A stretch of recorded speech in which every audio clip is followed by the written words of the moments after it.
ہو سکتا ہے نئی جنریشن کو نہ معلوم ہو، ان کا لقب ہے مجاہد ملت، جنہوں نے سنیت کی بقا کے لیے اپنا تن من دھن سب قربان کیا تھا۔ وہ مجاہد ملت عظیم بزرگ ولی کامل ہے۔ یہ حاجی صاحب کہتے ہیں کہ میں ایک نارمل آدمی تھا، کڑیا تھا، یعنی گھر بنانے کا کام کرتا تھا۔ جب وہ ممبئی تشریف لاتے تو دوڑ کر کے ہر جگہ سے لوگ ملنے آتے، میں بھی گیا تھا، اور اس وقت میں جوان تھا۔ حضور مجاہد ملت رحمت اللہ علیہ کی بات وہ بتا رہے ہیں کہ لوگ لائن لگا کر کے مصافحہ کر رہے تھے، مل رہے تھے۔ جب مل رہے تھے تو پھر میرا نمبر آیا، میں ملنے کے لیے گیا۔ بزرگوں کے سب ہاتھ چومتے ہیں، یہ ہمارے سنیوں کے طریق ہیں۔ ادب، علماء ذوی الاحترام کے ہاتھوں کا بوسہ لینا یہ مستحسن ہے، یہ ہمارے آداب میں سے، معمولات اہل سنت میں سے۔ تو جب سب لوگ ان کے دست بوسی کر رہے تھے، ہاتھ چوم رہے تھے، میں بھی قریب گیا، اور جب میرا نمبر آیا میں ہاتھ چومنے کے لیے گیا تو انہوں نے میرا ہاتھ لے کر خود ہی چوم لیا۔ وہ بزرگ عالی جاہ ولی کامل جن کو دنیا مجاہد ملت کہتی ہے، میرا ہاتھ انہوں نے چوم لیا، اور میرے اندر ایسی پشیمانی تھی کہ میں کیا کروں سمجھ میں نہیں آیا۔ میں ایک معمولی سا کڑیا، اور کہاں ان کا مقام، کہاں میرا۔ تو اس کے بعد وہ اس بے چینی میں رہتے تھے کہ ایسا کیوں کیا، ایسا کیوں کیا، کیونکہ پوچھنے کا موقع ہی نہیں ملا۔ ایک بزرگ تھے، انہی کے خلیفہ تھے حضور مجاہد ملت کے، انہوں نے اس کا جواب دیا۔ میرے عزیزوں، کیا بہترین جواب تھا۔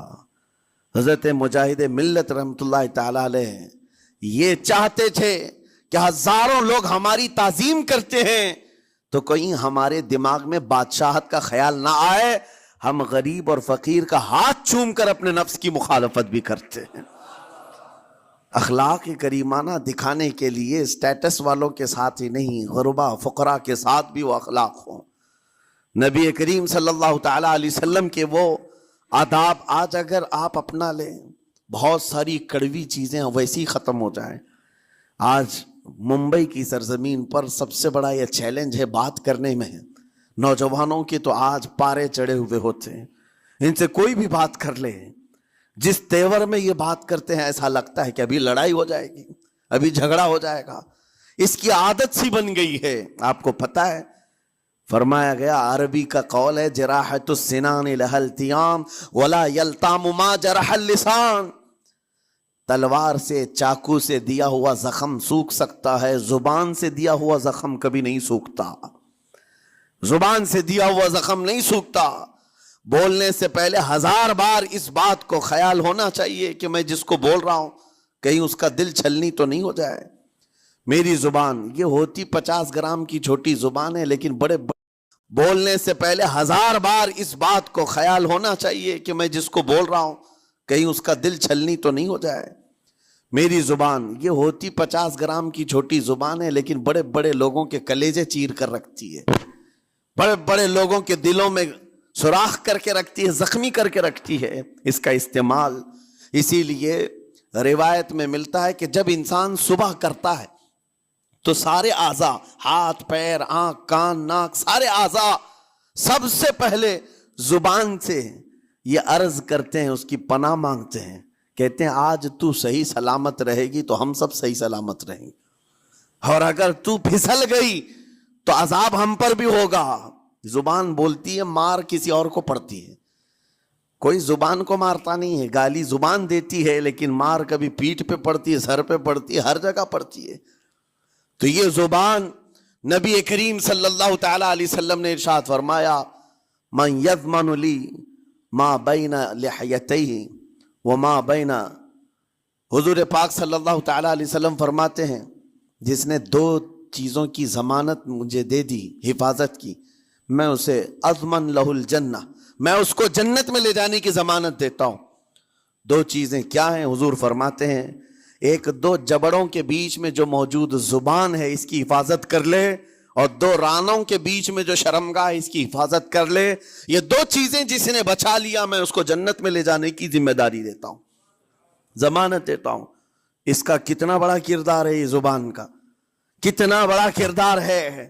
اور حضور نے ایک بار پکڑ کر کے فرمایا تھا, زبان کو پکڑ کر کے کہا تھا, یہ وہ زبان ہے جو انسان کو جنت میں بھی لے جاتی ہے اور دوزخ میں بھی لے جاتی. کلمہ کس سے پڑھتے ہیں آپ؟ لا الہ الا اللہ, زبان ہی سے تو پڑھتے ہیں. اسی کلمے نے آپ کو جنت تک پہنچایا. اور کافر جو کفر کرتا ہے وہ بھی زبان سے ہی کرتا ہے, اور زبان اسے ہمیشہ کی دوزخ میں لے جاتی ہے. اس زبان کو چلانے سے پہلے 1000 بار سوچ لیں کہ آج لہجوں کی سختیاں بڑھتی چلی گئیں.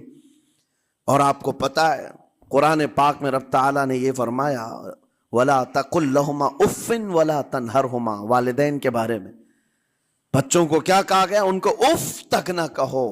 لیکن زبان جب کھلتی ہے نا, ماں باپ کے خلاف نوجوانوں کو ہم نے دیکھا ہے گالی گلوچ کرتے ہوئے اور اتنی بری باتیں کہتے ہوئے, معاذ اللہ.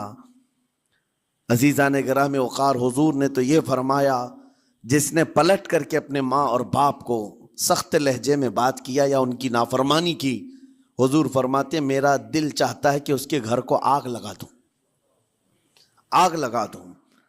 اس لیے اس بات کو ہمیشہ یاد رکھیں, تمہارے لہجے کی سختیاں کسی کو زخمی کر دیں تو آخرت خراب ہو جائے گی, آخرت خراب ہو جائے گی. حضرت علقمہ رضی اللہ تعالیٰ عنہ حضور کے صحابی ہیں, حضور صلی اللہ علیہ وسلم کے صحابی ہیں. آخری وقت آ گیا تھا لیکن زبان نہیں کھلتی تھی. حضور پاک صلی اللہ علیہ وسلم کے پاس سفارش لائی گئی کہ آپ کے وہ ساتھی ہیں انتقال کر رہے ہیں لیکن زبان پر کلمہ بھی نہیں آتا. حضور تشریف لائے, دیکھا, پوچھا گھر میں ان کے کون کون ہے؟ کہا بیوی ہے اور ماں ہے. ماں کو بلایا اور کہا علقمہ کے بارے میں کیا کہتی ہو, کیسا تھا؟ کہا بہت اچھا, پرہیزگار, عبادت گزار, ساری نیکوکاریاں اس کے اندر ہیں. تو پھر حضور نے پوچھا اچھا یہ بہت نیک تھا, تم بھی اس سے راضی ہو کہ نہیں ہو؟ ماں نے کہا میں نہیں راضی ہوں, میں راضی نہیں ہوں. کہا کیوں, وجہ کیا ہے؟ کہا یا رسول اللہ میرا اکلوتا بیٹا, میرا تنہا بیٹا تھا, بڑی محبتوں کے ساتھ اس کو پالا تھا, اور جب میں نے اس کی شادی کی اپنی بیوی کو لایا, اور جب بیوی گھر پر آ گئی تو میری بات کو ہلکے میں لیتا, اپنی بیوی کی بات کو فوقیت دیتا, ترجیح دیتا. اور اس وقت غالباً یہ باتیں تھی کہ زبان سے کوئی کلمہ ان کے نکلا ہوگا جو بیوی کی حمایت میں تھی, ماں کو تکلیف پہنچ گئی. کہا میرا دل گوارا نہیں کرتا, میں اس سے راضی نہیں ہوں. باقی وہ بہت نیک بندہ ہے, بہت اچھا ہے. حضور نے فرمایا دیکھو زندگی کے آخری پڑاؤ پر آ چکا ہے, روح نکلنے کو ہے, معاف کر دو. وہ بھی صحابیہ تھی, انہوں نے کہا آقا آپ کا حکم ہے یا مشورہ ہے؟ اگر حکم ہے تو پھر ماننا ہے. حضور نے فرمایا نہیں, حکم نہیں, مشورہ ہے. کہا مشورہ ہے تو پھر دل نہیں چاہتا, دل نہیں چاہتا. حضور نے فرمایا صحابہ سے کہ لکڑیاں جمع کرو, آگ لگاؤ اور انہیں اٹھاؤ, آگ میں ڈال دو. آگ دہکائی گئی تو ماں کی ظاہر سی بات ہے ممتا بے چین ہو گئی. کہا ان کو میرے سامنے آگ میں ڈالیں گے؟ کہا ہاں, اس سے بہتر ہے کہ وہاں جلے گا, یہاں جلے. وہ ماں کہتی آقا آپ گواہ ہو جائیں, میں اپنے بیٹے کو معاف کرتی ہوں. ادھر معاف کیا, ان کی زبان پر کلمہ طیبہ جاری ہوا.